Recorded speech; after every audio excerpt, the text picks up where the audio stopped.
बेटी को छोड़ दें, प्लीज इंसान भैया इसे छोड़ दें। देखो ये कितनी कमजोर लग रही है, मेरी बेटी बहुत भूखी है, उसने 2 दिन से कुछ नहीं खाया। नहीं चिड़िया, मैं इसे नहीं छोड़ूंगा। मैंने बड़ी मुश्किल से तो इसे पकड़ा है, चाहे तुम कुछ भी कर लो, मैं इसे नहीं छोड़ूंगा। ये कहानी हिमालय के जंगल की है। एक दिन कालू कौवा अपनी पत्नी कौवी के साथ भोजन की खोज में जा रहा था।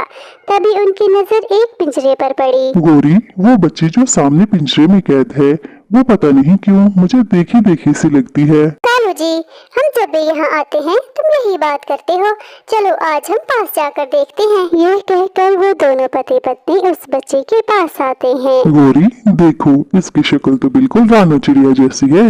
मुझे तो लगता है कुछ महीनों पहले रानो चिड़िया की जो एक बच्ची खो गई थी, ये वही है जिसे रानो चिड़िया समझती है कि अब ये मर गई है। ये छोटी बच्ची, तुम कब से इस पिंजरे में बंद हो? मुझे नहीं पता कि मैं कब से यहाँ हूँ। ये तो मेरा घर है, इसमें मुझे दाना पानी सब कुछ मिलता है। चलो गोरी, हम रानो चिड़िया के पास चलते हैं। मुझे तो लगता है कि इस बच्ची ने इस पिंजरे में कुछ ज्यादा ही समय बिताया है, इसलिए इसको अब कुछ याद नहीं। और तो और पक्षी होते हुए इसे आजादी के बारे में भी कुछ पता नहीं है। फिर वो दोनों पति पत्नी वहाँ से उड़ते हुए सीधे रानो चिड़िया के पास चले जाते हैं। रानो, मैं हर रोज भोजन लेने नदी वाले जंगल जाता हूँ। मैं वहाँ अक्सर एक छोटी बच्ची को देखता हूँ। वो बच्ची बिल्कुल तुम्हारी तरह है और वो एक पिंजरे में कैद है। वो बिल्कुल तुम्हारी उस बच्ची की तरह है जो कुछ महीने पहले आंधी तूफान में खो गई थी। रानो, मैं तुम्हारे पुराने जख्म ताज़ा तो नहीं करना चाहता, लेकिन मैंने सोचा कि मुझे इस बारे में तुम्हें बताना चाहिए। कालू भैया, ये आप क्या कह रहे हो? क्या वो बच्ची सच में मुझ जैसी है?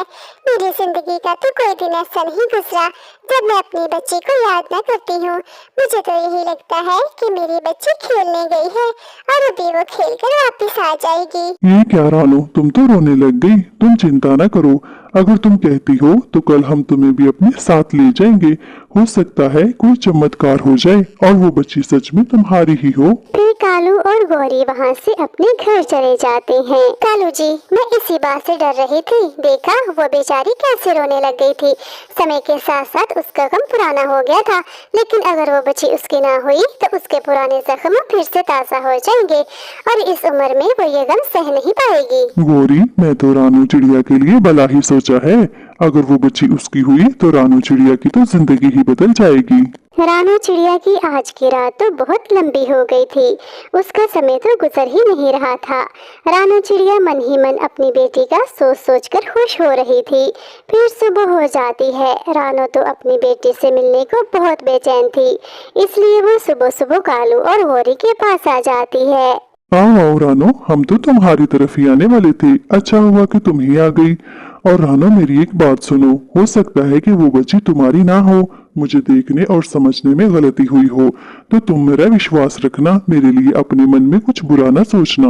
नहीं नहीं कालू भैया, मैं जानती हूँ आपने मेरा भला ही सोचा होगा। फिर कालू, गौरी और रानो पास वाले खेत की तरफ चल देते हैं और वो जल्द ही वहाँ पर पहुँच जाते हैं। रानो, वो सामने देखो, पिंजरे में कैद बच्ची, क्या वो तुम्हारी बच्ची है? हाँ कालू भैया, वो मेरी बेटी गुड़िया है। मैं अपने फोन को कैसे नहीं पहचानूंगी। देखो वो काला निशान देख रहे हो ना, वो मेरी गुड़िया के पंख पर था। ये वही निशान है और ये मेरी ही बेटी है। फिर वो तीनों पिंजरे के पास जाकर बैठ जाते हैं। कौन हो आप और यहाँ क्या कर रहे हो? मेरी बेटी, मैं तुम्हारी मामा हूँ। कुछ महीने पहले तुम आंधी तूफान में खो गई थी, लेकिन तब से मैं समझ रही थी कि अब तुम इस दुनिया में नहीं रही। ये सुनकर गुड़िया तो अपनी ही सोचों में खो जाती है और फिर उसे सब कुछ याद आ जाता है। मम्मा जी, मुझे सब याद आ गया है। हम दोनों वहाँ नदी वाले जंगल के करीब रहते थे और हम दोनों साथ में उस नदी से पानी पीने भी जाते थे। मम्मा जी, एक दिन हम जा रहे थे कि अचानक तेज तूफान आ गया था और तभी से मैं खो गई थी, है ना मम्मा? वो दोनों माँ बेटी बात कर रही थी कि वहाँ इंसान आ जाता है, वही इंसान जिसने गुड़िया को उस पिंजरे में कैद कर रखा था। सुनो इंसान भैया, ये मेरी बेटी है जो कुछ महीनों पहले बिछड़ गई थी। मैं उसकी माँ हूँ, मैं इसे लेने आई हूँ। आप इसे आजाद कर दें। नहीं, मैं इसे आजाद नहीं कर सकता। मैंने इसे बड़े शौक से पाला है। मैं इसे रोजाना अच्छा दाना और पीने के लिए साफ पानी देता हूँ। लेकिन मैं इसकी माँ हूँ, मैं इसके बगैर नहीं जी पाऊंगी। आपका धन्यवाद कि आपने मेरी बेटी का ख्याल रखा है, लेकिन अब मैं इसे अपने साथ लेकर ही जाऊंगी। चिड़िया उस इंसान से बहुत विनती करती है, लेकिन वो इंसान उसकी एक नहीं सुनता। रानो, चलो घर चलते हैं। ये इंसान ऐसे नहीं मानेगा। चलो हम घर जाकर कोई और रास्ता ढूंढते हैं। फिर ऐसे वो तीनों वहाँ से चले जाते हैं। रानो, तुम चिंता मत करो। जब गुड़िया मिल गई है तो उसे किसी न किसी तरीके से वापस भी ले ही आएंगे। ये कहकर कालू और गौरी अपने घर चले जाते हैं।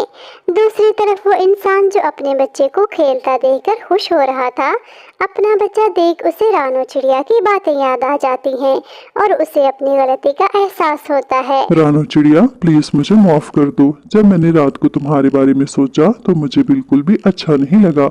अब मैं तुम्हारी बेटी को आजाद कर रहा हूँ। तुम इसे अपने साथ ले जा सकती हो। ये सुनकर रानो तो खुश हो जाती है और वो अपनी बेटी गुड़िया को साथ लेकर खुशी खुशी अपने घर लौट जाती है। प्यारे बच्चों, इस वीडियो को लाइक करें, अपने दोस्तों के साथ शेयर करें और चैनल को सब्सक्राइब करें।